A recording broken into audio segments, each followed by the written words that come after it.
जय हिंद। आप सभी को जीएस एजुकेशन चैनल में स्वागत है। आज हम लोग बायोलॉजी का पार्ट 14 यानी 14 पढ़ेंगे। पार्ट 13 या 13 में हम लोग देख चुके हैं सेल डिवीजन। सेल डिवीजन का हम लोग अर्धसूत्री, समसूत्री ये सब कंप्लीट हम लोग किसमें पढ़ चुके हैं? पार्ट 13 यानी पार्ट 13 में हम लोग पढ़ चुके हैं। ठीक है। पार्ट 14 में हम लोग पढ़ेंगे सिंड्रोम और टिश्यू। ठीक है। सिंड्रोम और टिश्यू को हम लोग पार्ट 14 में कवर करेंगे कंप्लीट। सबसे पहले देखिए सिंड्रोम क्या होता है। देखिए सिंड्रोम एक ऐसा बीमारी है जिसमें क्रोमोसोम में घटना और बढ़ना, यही क्या कहलाता है? सिंड्रोम। क्रोमोसोम में अनियमितता यानी कि क्रोमोसोम में घटना और बढ़ना, यही बीमारी क्या कहलाता है? सिंड्रोम। सिंड्रोम 4 तरह के होते हैं, यानी क्रोमोसोम के घटने और बढ़ने के कारण कि कौन सा बीमारी हो जाएगा? सिंड्रोम। देखिए सिंड्रोम सबसे पहला बीमारी है टर्नर सिंड्रोम। देखिए टर्नर सिंड्रोम क्या होता है? ये महिला में, पर लिख देता है यहाँ पे टर्नर सिंड्रोम।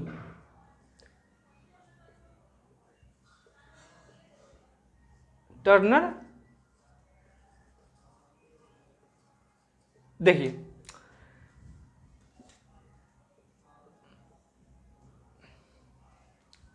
टर्नर सिंड्रोम क्या है? ये महिला में बाझपन इसके कारण देखने को मिलता है। कौन सा सिंड्रोम? Turner syndrome. इसमें क्रोमोसोम की संख्या जो है 46 न होकर के इसमें कितना रहेगा? 45 क्रोमोसोम। कितना? 45। देखिए टर्नर सिंड्रोम जो है इसमें क्रोमोसोम की संख्या कितनी हो जाएगी? 45, जबकि कितना होना चाहिए? 46। लेकिन इसमें टर्नर सिंड्रोम जो है क्रोमोसोम की संख्या घट करके 46 से 1 घट करके कितना हो जाएगा? 45। अब इसी तरह से देखिए दूसरा है क्लीनेफेल्टर सिंड्रोम। क्या है दूसरा? क्लीनेफेल्टर।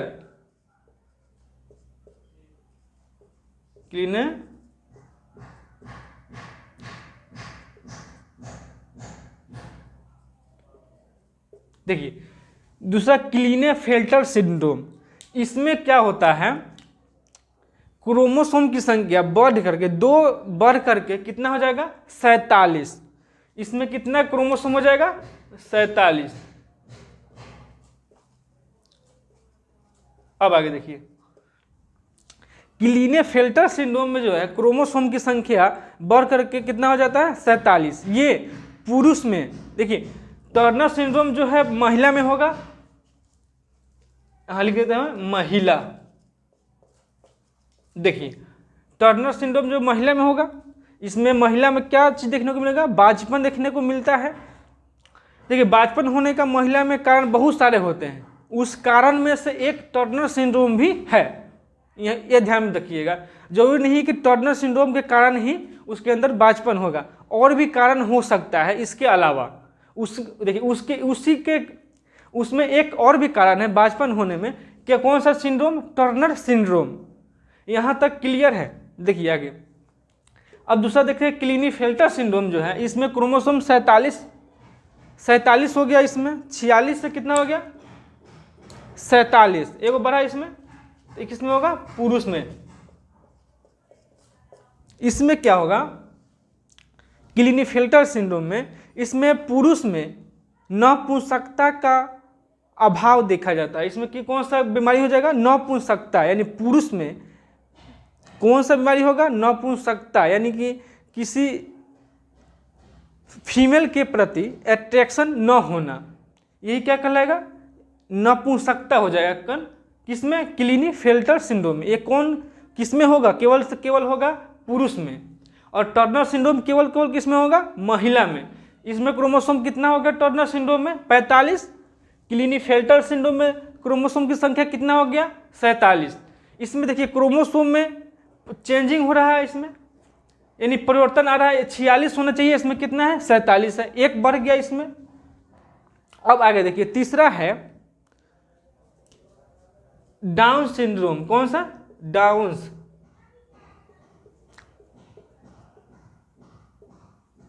देखिए इसमें क्रोमोसोम की संख्या कितना होगा, इसमें भी कितना होगा 47। इसमें महिला भी होगा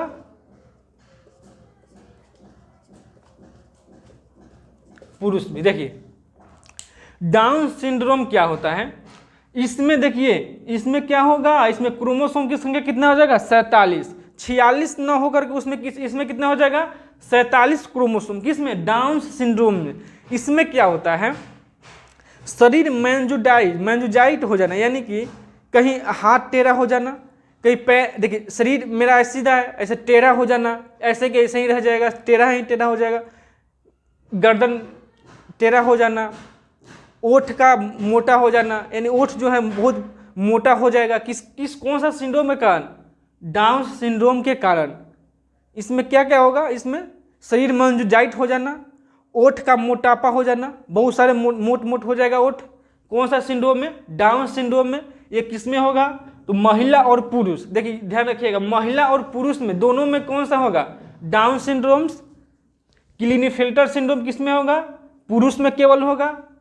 टर्नर सिंड्रोम किसमें होगा, केवल महिला में। दोनों में देखिए टर्नर सिंड्रोम में भी क्या क्या था, इसमें महिला में बाजपन था, क्लिनीफेल्टर सिंड्रोम में क्या था, इसमें पुरुष में नपुंसकता को देखा गया, इसमें किसमें, क्लिनीफेल्टर सिंड्रोम में। एक बीमारी है जो कि क्रोमोसोम के अनियमितता के कारण होता है। देखिए अब आगे देखिए तीसरा क्या है, डाउन सिंड्रोम।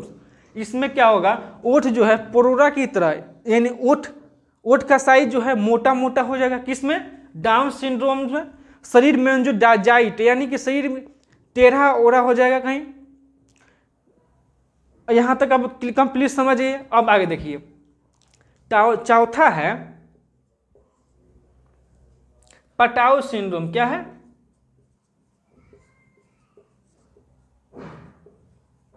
देखिए पटाउ सिंड्रोम क्या है, चौथा पटाउ सिंड्रोम। इसमें क्या होगा, क्रोमोसोम की संख्या इसमें भी कितना रहेगा 47, इसमें भी महिला और पुरुष। देखिए यहां देखिए ध्यान से, डाउन सिंड्रोम में महिला और पुरुष में होगा। इसमें तो ओठ का साइज परोरा जैसा हो जाएगा, इसमें बहुत मोटा मोटा ओठ हो जाएगा। इसमें डाउन सिंड्रोम में क्रोमोसोम कितना 47। चौथा पटाउ सिंड्रोम, इसमें क्या होगा, ओठ का जो ऊपरी भाग है वो कट जाता है। क्या होगा, ओठ का ऊपरी भाग, ध्यान रखिए निचली भाग नहीं, ओठ का ऊपरी भाग जो है कट जाता है। यानी कि बच्चा जब जन्म होता है उस टाइम उस बच्चे का ओठ जो कटा हुआ ही पैदा होता है। कौन सा सिंड्रोम में, पटाउ सिंड्रोम में। इसमें कितना क्रोमोसोम हो जाएगा 47, 46 ना होकर कितना हो जाएगा। देखिए पटाउ सिंड्रोम में जो है इसमें ओठ का ऊपरी भाग जो कट जाता है पटाउ सिंड्रोम में। पटाउ सिंड्रोम जो है महिला और पुरुष दोनों में होगा। डाउन सिंड्रोम में महिला और पुरुष दोनों में होगा। और क्लिनीफेल्टर सिंड्रोम किस में होगा, केवल होगा पुरुष में होगा। और टर्नर सिंड्रोम किस में होगा, तो केवल महिला में होगा। यहाँ तक कंप्लीट है। अब आगे देखते हैं टिश्यू क्या है। देखिए टिश्यू यानी होता है ऊतक। देखिए ऊतक क्या होता है, इसको अच्छी तरह से हम लोग समझते हैं। सेल मीन्स क्या होता है, कोशिका। क्या होता है सेल मीन्स, कोशिका।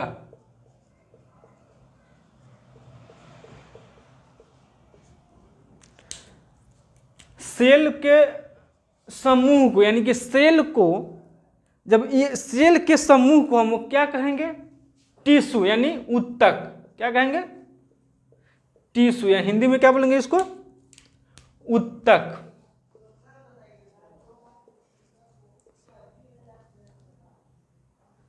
देखिए सेल के समूह को क्या बोलेंगे, टिश्यू यानी ऊतक।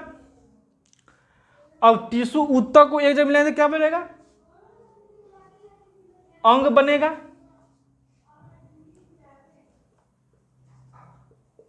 ऑर्गेन।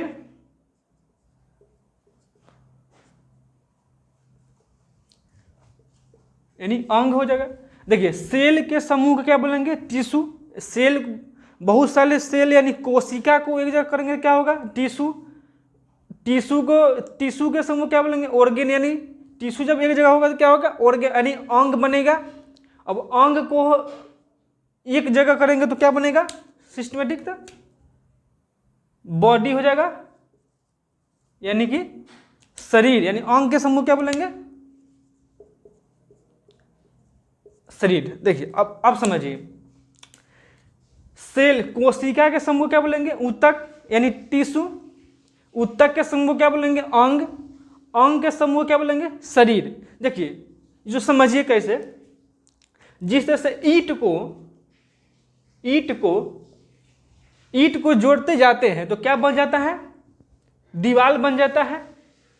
ईंट को जोड़ेंगे तो क्या बनेगा, दीवार। दीवार को सजा देंगे सिस्टमेटिक ढंग से, क्या बनेगा, कमरा बनेगा यानी रूम।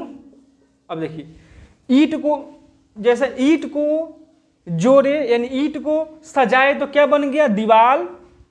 दीवार को जब सिस्टमेटिक ढंग से सजाए तो क्या हो जाएगा, कमरा। जिस तरह से कोशिका के समूह को ऊतक बोले, कोशिका को सिस्टमेटिक यानी कोशिका के समूह यानी कोशिका, बहुत सारे कोशिका मिलकर क्या बना लिए, ऊतक। उसी तरह से बहुत सारे ईंट को हम लोग जोड़ेंगे तो क्या बनेगा, दीवार। उसी तरह से ऊतक बन गया। जिस तरह से कमरा बन गया, दीवार को एक सिस्टमेटिक ढंग से सजा दी तो क्या बन गया, कमरा। उसी तरह से क्या बन गया मेरा, अंग। जैसे दीवार को जैसे सिस्टमेटिक ढंग से सजाए तो कैसे क्या बन गया, कमरा। उसी तरह से ऊतक को जब हम सिस्टमेटिक से सजा देंगे, नहीं शरीर हमारा, देखिए ऊतक से ही बना हुआ है तो ऊतक को मिलेंगे क्या बनेगा, अंग बनेगा। अंग को सिस्टमेटिक ढंग से सजाएंगे क्या बनेगा, शरीर। जिस तरह से कमरा को सिस्टमेटिक ढंग से सजाएंगे तो क्या बन जाएगा, घर। जिस तरह से घर बन गया उस तरह से मेरा शरीर बन गया। यहां तक आप लोग समझ होइएगा। अब देखते हैं टिश्यू यानी ऊतक क्या होता है। चलिए अब आगे देखिए, यहां तक लोग समझ गए होगा क्या। देखिए सेल यानी कोशिका के समूह को क्या बोलेंगे, ऊतक। यानी बहुत सारे कोशिका मिलकर क्या बनाएंगे, ऊतक। और ऊतक के समूह क्या बोलेंगे, अंग। और अंग के समूह क्या बोलेंगे, शरीर। जिस तरह से ईंट को अगर हम लोग सजाएंगे तो क्या बन जाएगा, दीवार। दीवार को सिस्टमेटिक ढंग से सजा देते क्या बन जाता है, कमरा यानी रूम बन जाएगा। और रूम को और अच्छा से सजा दे क्या बन जाएगा, घर हो जाता है पूरा। उसी तरह से मेरा शरीर है। शरीर भी क्या कैसा है, कमरा की तरह अंग हो गया मेरा, दीवार की तरह ऊतक बन गया। कोशिका जैसे ईंट है तो यहाँ कोशिका है शरीर में। शरीर में हर जगह कोशिका है तो कोशिका के समूह यानी कोशिका के समूह को हम लोग क्या बोलते हैं, ऊतक। यहाँ तक कंप्लीट है। अब आगे देखिए ऊतक क्या है, ऊतक और अच्छा से समझते हैं। देखिए क्या है, टिश्यू। देखिए कोशिका के समूह को हम ऊतक कहते हैं। ऊतक का अध्ययन क्या कहलाता है, हिस्टोलॉजी। यहां लिख देते हैं, यहां पे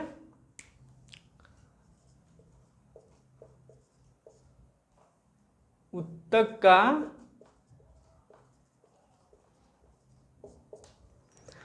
का अध्ययन क्या कहलाएगा, हिस्टोलॉजी। देखिए कोशिका के समूह क्या बोलेंगे, ऊतक। ऊतक का अध्ययन क्या कहलाता है, हिस्टोलॉजी। ऊतक 4 प्रकार के होते हैं। एक होता है पेशी ऊतक, दूसरा है तंत्रिका ऊतक, तीसरा संयोजी ऊतक, चौथा है उपकला ऊतक। चारों को हम अच्छी तरह से देखते हैं। अब देखिए सबसे पहले क्या है, पेशी ऊतक। क्या है, पेशी ऊतक। पेशी ऊतक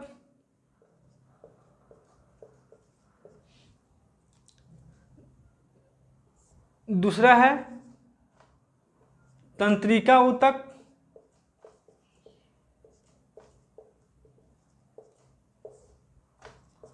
तीसरा है संयोजी ऊतक। संयोजी ऊतक, चौथा है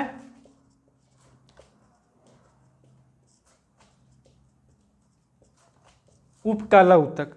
देखिए पेशी ऊतक यानी कि इंग्लिश में क्या बोलेंगे, मस्कुलर टिश्यू। क्या बोलेंगे इसको, मस्कुलर टिश्यू।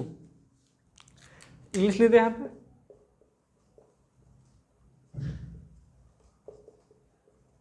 देखिए मस्कुलर टिश्यू यानी कि पेशी ऊतक। देखिए पेशी ऊतक का बना होता है हमारा मांसपेशी, यानी क्या बना होगा, मांसपेशी। हमारा मांसपेशी जो है किस चीज का बना होगा, पेशी ऊतक यानी कि मस्कुलर टिश्यू का बना होगा। क्या होगा, क्या बना होगा, मांसपेशी बना जो होता है किस चीज का, मस्कुलर टिश्यू का, यानी कि पेशी ऊतक का बना होता है क्या, मांसपेशी। हमारे शरीर में मांसपेशी जो है 639 है। कितनी है, 639। हमारे शरीर में जो मांसपेशी की संख्या कितनी है, 639। मांसपेशी चैप्टर नाम में हम इसको मांसपेशी में को अच्छी तरह से समझेंगे। अब इतना ही समझिए कि मांसपेशी हमारे शरीर में जो है कितनी हो गए, 639। इसका अलग से चैप्टर है मांसपेशी, ठीक है। इसको मांसपेशी को अलग एक चैप्टर नहीं है, उसमें हम अच्छा से इसमें उसको डिस्कस करेंगे किसी का, मांसपेशी का। तो हमारे शरीर में जो अभी फिलहाल समझिए, हमारे शरीर में जो मांसपेशी जो है 639 है, वो मांसपेशी जो बना हुआ है पेशी ऊतक का बना होता है। कौन, मस्कुलर टिश्यू यानी कि पेशी ऊतक का बना हुआ कौन, मांसपेशी, यानी कि 639 मांसपेशी होगा हमारे शरीर में। अब आगे देखिए तंत्रिका ऊतक। तंत्रिका ऊतक यानी कि न्यूरॉन टिश्यू। देखिए तंत्रिका ऊतक के न्यूरॉन टिश्यू का बना क्या होगा, ब्रेन।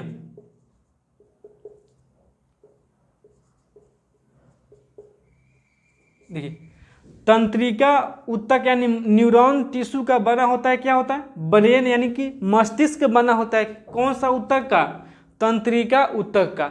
यहां तक क्लियर है। अब आगे देखिए संयोजी ऊतक। संयोजी ऊतक यानी कि कनेक्टिव टिश्यू। देखिए कनेक्टिव टिश्यू नाम है, कनेक्टिव यानी कि शरीर के अंग को कनेक्ट करके रखना, यानी कि संयोजी ऊतक यानी शरीर के हमारा अंग जो है संयोजी के यानी कि कनेक्ट करके यानी मिला करके रखना, यानी बंद एक ढांचा जो हमारा शरीर है उसको कौन कनेक्ट करके रखा है, संयोजी ऊतक। अब संयोजी ऊतक का क्या बना होगा, ब्लड। क्या होगा, ब्लड और लिम्फ। देखिए कनेक्टिव टिश्यू यानी ब्लड और लिम्फ क्या है, कनेक्टिव टिश्यू यानी कि संयोजी ऊतक। कई बार एग्जाम में पूछता भी है ब्लड क्या है, कौन सा ऊतक है, तो कनेक्टिव टिश्यू यानी कि संयोजी ऊतक है। लिम्फ क्या है, संयोजी ऊतक। लिम्फ क्या होता है, ब्लड के साथ लिम्फ भी गति करता है। जो ब्लड हमारे शरीर को जो है एक जगह से दूसरे जगह, देखिए शरीर के हर अंग में ब्लड प्रवाहित होते रहता है, ब्लड के साथ साथ लिम्फ भी प्रवाहित हो रहा है। तो क्या कर रहा है कि संयोजी ऊतक का बना होता है क्या, ब्लड और लिम्फ। यहाँ तक क्लियर है। अब देखिए और कौन सा अंग बना होगा, अब दूसरा है बोन यानी कि हड्डी। बोन और हड्डी और कार्टिलेज। देखिए बोन यानी हड्डी, हड्डी भी कौन सा है, संयोजी ऊतक। हड्डी भी हमारे शरीर को जोड़ कर रख रहा है, खड़ा होने में हड्डी हमको हड्डी हम लोग यानी कंकाल जो है खड़ा होने में सहायता कर रहा है, यानी कनेक्ट करके रख रहा है कौन, हड्डी। बोन यानी कार्टिलेज क्या होता है, बोन है जहाँ ज्वाइंट है वहाँ पे नर्म हड्डी होता है, उसको क्या बोलते हैं, कार्टिलेज। तो बोन कार्टिलेज होगा, ब्लड लिम्फ होगा, ये क्या होगा, दोनों ब्लड और बोन क्या होगा, संयोजी ऊतक यानी क्या होगा, कनेक्टिव टिश्यू। चौथा है उपकला ऊतक। उपकला ऊतक यानी वासा। देखिए वासा बना होता है किस चीज का, उपकला ऊतक का, यानी कि एडिपोज। इंग्लिश में क्या बोलते हैं, एडिपोज टिश्यू। देखिए उपकला ऊतक इंग्लिश में क्या बोलेंगे, एडिपोज टिश्यू। वासा यानी फैट जो है किस चीज का बना होता है, एडिपोज टिश्यू का बना होता है। देखिए वासा हमको शरीर के हथेली में पाया जाएगा, पैर के तरथी में पाया जाएगा। कौन? वासा। वासा पेट में पाया जाएगा। वासा जो है किसी का बना होगा? उपकाला ऊतक, यानी कि कौन सा? एडिपोज टिश्यू का बना होगा। क्या? वासा। यहाँ तक क्लियर है। अब देखिए, मानव में जो है महिला में पुरुष की तुलना में महिला में जो है वासा जो है अधिक पाया जाता है। एक 50 केजी का पुरुष को खड़ा कीजिए और एक 50 केजी की महिला को, तो देखने में महिला मोटी लगेगी लेकिन वजन सेम है। क्यों मोटी लग रही है? क्योंकि उसमें वासा अधिक है। किसमें? महिला में। पुरुष की तुलना में महिला में वासा क्या होता है? अधिक पाया जाता है। यहाँ तक क्लियर है। और कहाँ वासा पाया जाएगा? देखिए, ऊंट के कुबर में पाया जाएगा, बैल के कुबर में पाया जाएगा। कौन सा? उपकाला ऊतक का बना होगा वासा। तो वासा किस जगह बना होगा? उपकाला ऊतक। तो ऊंट के कुबर में पाया जाएगा क्या? वासा ही रहता है, उसमें पानी नहीं रहता है, वह क्या होगा? वासा। वासा किस जगह बना होगा? उपकाला ऊतक का बना होगा। यहाँ तक समझ हो गया। फिर अब नेक्स्ट क्लास, तब तक ले जय हिंद।